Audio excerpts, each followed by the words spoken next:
दोस्तों, क्या आप जानते हैं कि हमारे मस्जिदों के इमाम, मौज़िन, खादिम, इनकी जो तनख्वाह होती है वो बम्बई के अंदर जो झाड़ू मारने वाले या सफाई कर्मचारी होती है उनसे भी आधी पाव और बहुत कम होती है।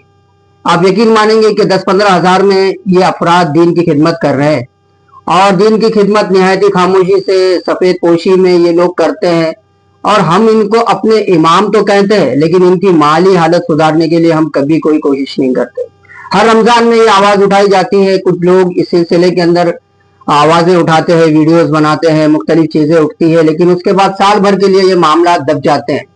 तो क्या सबसे पहले ये बात हमें सोचनी होगी कि जब हुकूमत महाराष्ट्र हर चीज के लिए एक गाइडलाइन मुकर्रर करती है, तो क्या इमाम और मौजिन की तनख्वाह के लिए ये गाइडलाइन नहीं होनी चाहिए? इमाम की तनख्वाह क्या हो ये पूरे भारत में मुख्तलिफ जगह पे तय है, लेकिन महाराष्ट्र के अंदर तय नहीं है कि मौजिन और इमाम को कितनी तनख्वाह दी जाए।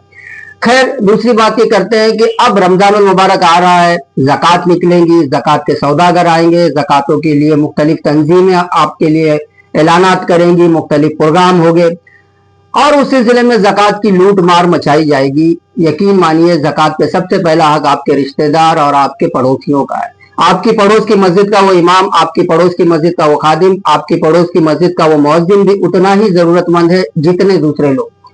तो अपनी ज़कात को सही तरीके से खर्च करें। जो मुस्तहिक मदारिस है, जो मुस्तहिक लोग हैं, उन्हें जरूर दें। हम उन मदारिस के बिल्कुल भी मुखालिफ नहीं है जो मुस्तहिक है और जिन्हें आप जानते हैं, लेकिन बाज फेक मदारिस, बाज फेक जो तंजीमें हैं वो इस किस्म से हर रमजान के अंदर एडवर्टाइजमेंट करती है और ज़कातों के ऊपर कब्जा हो जाता है और मिल्लत का हाल वही का वही रहता है। तो बराए करम आप लोगों से गुजारिश है कि अपनी ज़कातों को अपने हाथ से खर्च करें। तंजीमों को, मुख्तलिफ अदारों को, उन लोगों को ही दे जिन्हें आप जानते हैं, और अगर आप नहीं जानते तो उनको इग्नोर करें, उनको वो ज़कात का मद ना दें। अपने हाथ से अपने पैसे अपने मस्जिद के इमाम, खादिम, पड़ोसी, आपके रिश्तेदार, वो जरूरतमंद जो आपके बिल्कुल करीब है, जो आपके आसपास रहते हैं, उन्हें ढूंढे और खुद दे, मुख्तलिफ मद में दे। ज़कात बोल के देने की भी जरूरत नहीं होती है। तो इस सिलसिले के अंदर आप कोशिश करें, ज़कात सही हकदार तक पहुंचाना भी आप पर उतना ही फर्ज है जितना ज़कात देना। दूसरी एक चीज कि रमजान मुबारक के महीने में मुख्तलिफ मसाजिद के अंदर अफ्तार का निजाम होता है, बड़े पैमानों पे हर मस्जिदों के अंदर अफ्तार का निजाम होता है, लेकिन मुख्तलिफ जगह पे सहरियों के लिए जो निजाम है वो नहीं होता। और हमने देखा है कि मुख्तलिफ मसाजिद में, हॉस्पिटल्स में या मुख्तलिफ जगह पे कुछ तंजीमें जरूर काम कर रही है, लेकिन अब हमें और ज्यादा वहां पर काम करने की जरूरत है।